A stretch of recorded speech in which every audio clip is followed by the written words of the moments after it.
And then one of the businesses I was launching when I was selling that business was called Scallywags. It was an indoor playground for kids. You know, those kind of Chuck E. Cheese type things, the big play Okay. structure, Oh, the wow. arcade. And yeah, we used to do 40 birthday parties a month. It was, sorry, a weekend.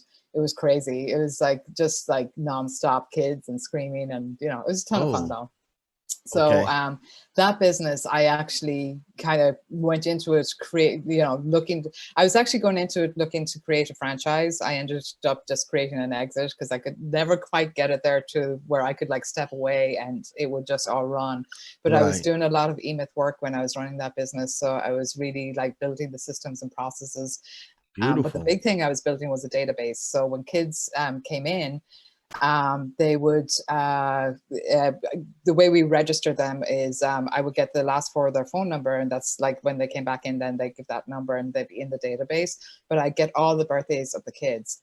So every month I was sending out probably about 1,000 Ah, huge oversized postcards, and the postcards were coming from Scally, who was our mascot. It was just like this kind of big kind of polka dot dog, you and it had was some like, business. Skyly, heard it's your birthday, you know. So this child, it's addressed to the child. The child is getting this, and the parent had no hope but to have the birthday party in Scully's because, you know, they were, you know, the kid was Wow. like, "Oh my God, Scully wants me to come and have my birthday there. We have to do it there, That's mom." And marketing. That's marketing genius. yeah, it was pretty fun. You know, it was just one of those things. I had met somebody who did postcards. I put two and two together, and I was like, "Oh my God, we have to do this."